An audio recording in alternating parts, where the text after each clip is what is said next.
دبی بزرگترین امارت در خلیج فارس به مکان کار و زندگی الیتایی روسیه تبدیل یافته است. آنها از تحریم ها و موبیلیزاسیا گریخته در این جایی از نگاه سیاسی بی‌طرف پناه بردند. یک پژوهش از نیویورک تایمز معین کرده است که بعد شروع جنگ در اوکراین از همه بیشتر به دبی هواپیماهای خصوصی روسیه پرواز کردند.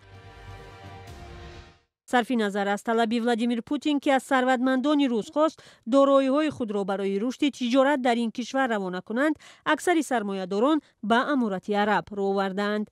منصبداران روس و خانواده‌های آنها آشکارا در اینجا استراحت و معیشت می‌کنند. ماه می سال 2022 بعد 3 ماه جنگ در اوکراین، دمیتری کیسیلوف تبلیغگر سیاست‌های روسیه را هنگام استراحت در امارات متحده عرب دیدند. نوامبر 2022 ناتالیا پاپووا کارمند بنیاد دختری ولادیمیر پوتین در دبی چتربازی یا با پاراشوت پرواز میکرد. همین طور نوار خوشگذرانی لیزا پیسکووا دختری سخنگوی پوتین در یک بر و کسنیا شویگو دختری وزیر دفاع روسیه هم در دبی نشر شد. فرزندان رمزان قادیروف، ادم و ایلی هم اکثرا در دبی هستند. عکس و نوار آنها در صحیفه اینستاگرام که استفاده آن در حدود روسیه منع است نشر می شود.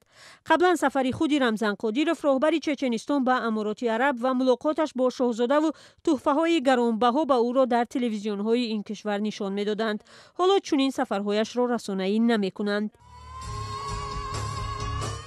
در دوره تحریم‌ها و جنگ روسیه در اوکراین در برابر منصبداران و فرزندان آنها، چهره‌های مشهور شو بیزنس روسیه هم اکثر وقت خود را در دبی می‌گذرانند، مثل یوسف پریگوژین و همسرش آوازخوان والریا.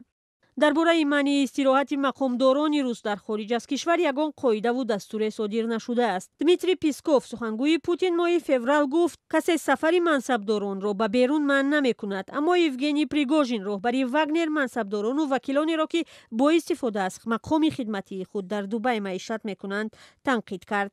با افزایش روس‌ها در امارات عرب، اینجا برای کار و زندگی آنها شرایط و محیط مطابق می‌سازند.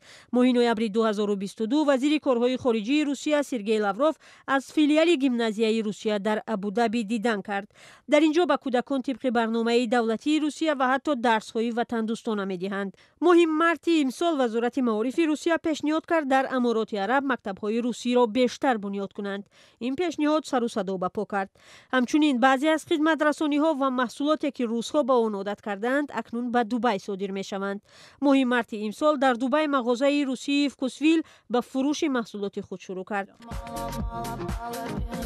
در دبی روس‌های فرار کرده طربخانه و مکان‌های فراغتی خود را دارند. روسیگی‌ها بیشتر شام خود را در شلت بیریوسکا که از نزدیکان الیشر عثمانوف ثروتمند روس است می‌گذرانند.